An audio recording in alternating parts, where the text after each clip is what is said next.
bienvenue à tous à ce rendez-vous sanitaire du 8e congrès de la Société africaine de pathologie infectieuse qui se tient à Libreville au Gabon du 19 au 21 janvier 2021. Plusieurs personnalités y prennent part, dont le coordonnateur technique du comité du plan de veille et de riposte contre l'épidémie à coronavirus au Gabon. Je cite ici le professeur Romain Chua, il est déjà là à mes côtés. Et avec lui, justement, nous revenons sur la gestion même de la pandémie de Covid-19 au Gabon. Bienvenue, professeur Romain Chua. Bonjour. Ça me fait plaisir de vous retrouver là sur ce plateau. Qu'est-ce que ça vous fait de prendre part à ce 8e congrès qui s'est ouvert ce matin à Libreville? Bon, écoutez, c'est vraiment une grande joie pour nous qui étions donc responsables donc, de la riposte face au coronavirus, de réaliser qu'au sortir finalement de cette pandémie, nous avons ce congrès donc, qui vient à point nommé. Parce que nous parlerons effectivement des leçons tirées, des choses que nous avons apprises pendant donc pratiquement 3 ans. Donc quoi de mieux qu'un tel congrès qui réunit donc des scientifiques de haut niveau pour parler finalement d'un thème qui a effectivement touché le monde entier. Donc je me réjouis finalement de ce congrès qui vient à point nommé. Alors, plus de 2 ans déjà que le coronavirus dicte sa loi au Gabon et dans plusieurs pays du monde. Où en est-on exactement ici dans le pays d'Ali Bongo Ondimba? Bon, écoutez, vous savez que nous avons été bien entendu victimes, comme tous les autres pays, finalement de cette pandémie, dans un contexte particulier où personne ne savait finalement quel était ce virus et combien de temps ça allait durer, avec des prédictions, des prévisions qui étaient très alarmantes par rapport donc à nos pays africains, le système de santé qui était assez précaire et fragile. Donc nous ne savions pas exactement où nous allions. Mais maintenant, avec le recul, en regardant un peu en aval de ce qui s'est passé, je peux dire que la riposte s'est très bien passée au Gabon. Parce qu'en réalité, nous savons ce que nous étions. Nous connaissions effectivement les forces et les faiblesses que nous avions au début. Donc il a fallu effectivement qu'il y ait suffisamment d'efforts. Et le Gabon a effectivement investi énormément de moyens pour que nous arrivions effectivement à la réussite donc, de cette riposte. Vous faites bien de faire mention de tous ces efforts. Peut-être les mettre sur la table. Concrètement, qu'est-ce qui a été fait pour essayer de freiner la propagation du virus sur le territoire national? Écoutez, le premier effort, et je pense que c'est la chance que nous avons eue, c'est d'abord la vision du chef de l'État. Le chef de l'État, très tôt, a voulu effectivement que cette riposte soit assurée dans de très très bonnes conditions. Et donc, grâce à sa vision, son leadership et son implication personnelle, puisqu'il était au quotidien, au fait de ce qui se passait, donc il a pu intervenir à plusieurs niveaux, faciliter donc cette riposte, en mettant en place une coordination générale qui était représentée, donc animée par le Premier ministre, donc à un très haut niveau de représentativité, où les membres du gouvernement participaient quotidiennement effectivement à ces réunions stratégiques. Donc le fait que les membres du gouvernement étaient impliqués avec le département ministériel a facilité donc la mobilité des personnels qui étaient donc en charge, chacun dans son domaine.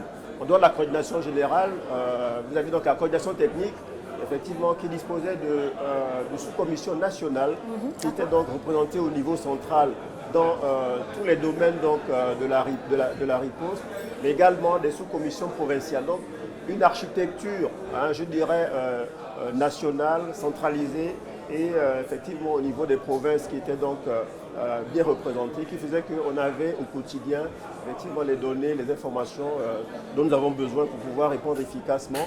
Parce qu'en fait, puisque nous étions dans une situation catastrophique et imprévisible, il fallait chaque fois adapter la stratégie donc, aux informations qui nous remontaient au niveau central.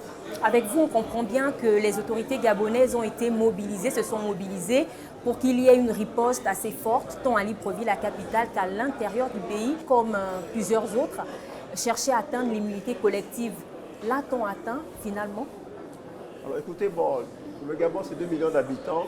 Donc tout de suite, nous avons vite compris qu'on pouvait effectivement élargir les normes standards qui étaient préconisées dans des pays, effectivement, qui sont des dizaines de millions d'habitants. Donc, il était facile pour nous de circonscrire Libreville, puisque la principale porte d'entrée, finalement, du virus, c'était Libreville. Donc, vous avez vu comment le premier cas est arrivé par l'aéroport de Libreville, et à partir de là, la chaîne de contamination s'est faite autour de ces premiers cas.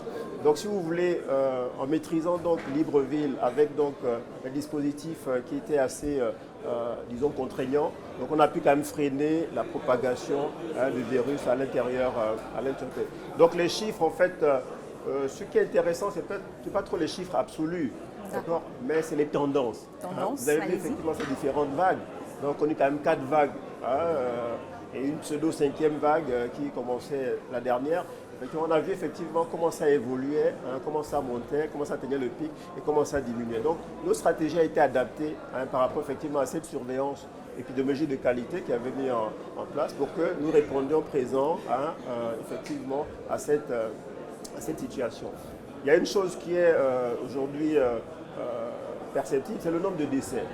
On a 306 décès qu'on a eu, alors qu'on nous a prédit effectivement un nombre de morts incalculable. Donc si on n'a pas eu ce nombre de décès, c'est parce qu'effectivement des précautions ont été prises en amont qui permettent effectivement que cette mortalité soit aujourd'hui l'une des plus faibles en Afrique. Professeur Romain Tchoua, peut-être revenir sur quelques chiffres clés en termes d'infection même. Tout à fait. Bon, en termes de chiffres, nous avons enregistré à partir pratiquement de 1 600 000 tests réalisés, effectivement 48 900 à peu près patients contaminés, donc qui étaient positifs à ces tests. Donc prise en charge dans les différents centres de traitement. Donc aujourd'hui, il y a 48 800 qui sont considérés comme guéris. Et nous avons eu 306 décès. Aujourd'hui, on constate à travers le monde, notamment en Chine, qu'il y a un rebond des cas de contamination. Est-ce que le Gabon pense également à agir dans ce sens? Parce qu'en Chine, on se souvient très bien que depuis un moment, on ne parlait plus suffisamment des cas de contamination. Malheureusement, l'ennemi invisible continue de frapper. Que fait le Gabon pour ne pas arriver à cette situation, par exemple? Tout à fait. Donc, je parlais tout à l'heure de leçons apprises et les leçons tirées. Nous savons que ce ne sera pas la dernière épidémie que nous aurons.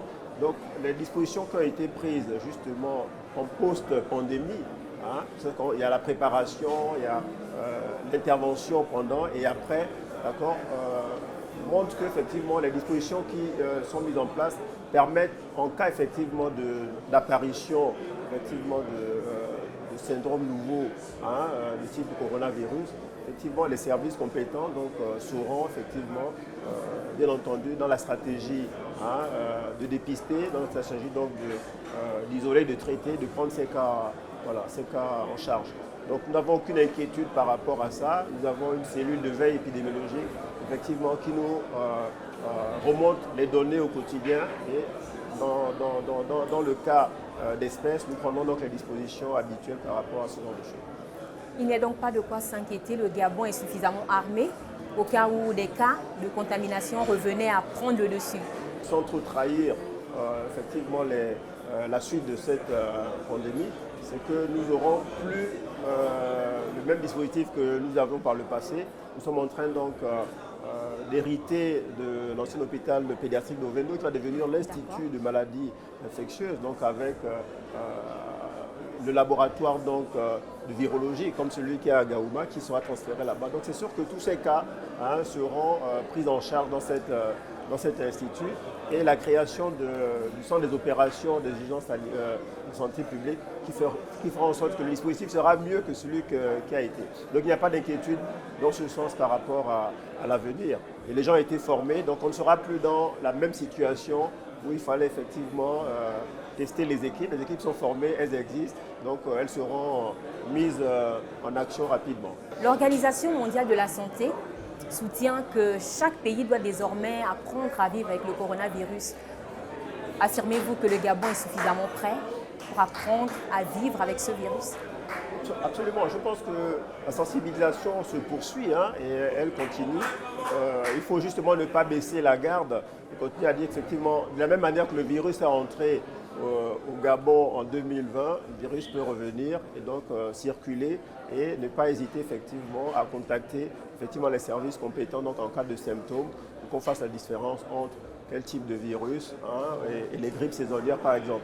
Donc ce sont des notifications, des déclarations qui doivent être faites par les différents services de santé pour qu'effectivement nous continuions à suivre l'évolution donc de la circulation de ces virus. La bataille contre l'ennemi invisible n'est pas finie. Il n'est donc pas temps de lâcher les bras. Nous sommes arrivés au terme de cet entretien. Peut-être en mot de fin avant de nous quitter.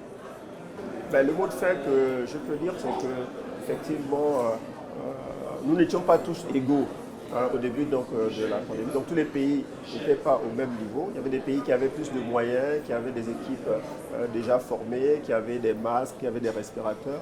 Donc le Gabon donc, a dû effectivement faire de nombreux efforts, voire acquérir un certain nombre de dispositifs qui fait que bon, aujourd'hui, nous pouvons dire que nous sommes rassurés de savoir que nous avons pu obtenir, il y a des avancées qui ont été faites, hein, tous ces équipements pour pouvoir répondre aux futures urgences sanitaires.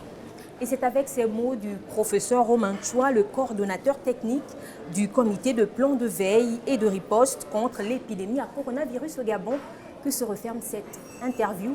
N'oubliez pas que l'actualité se poursuit sur Gabon 24. À très vite.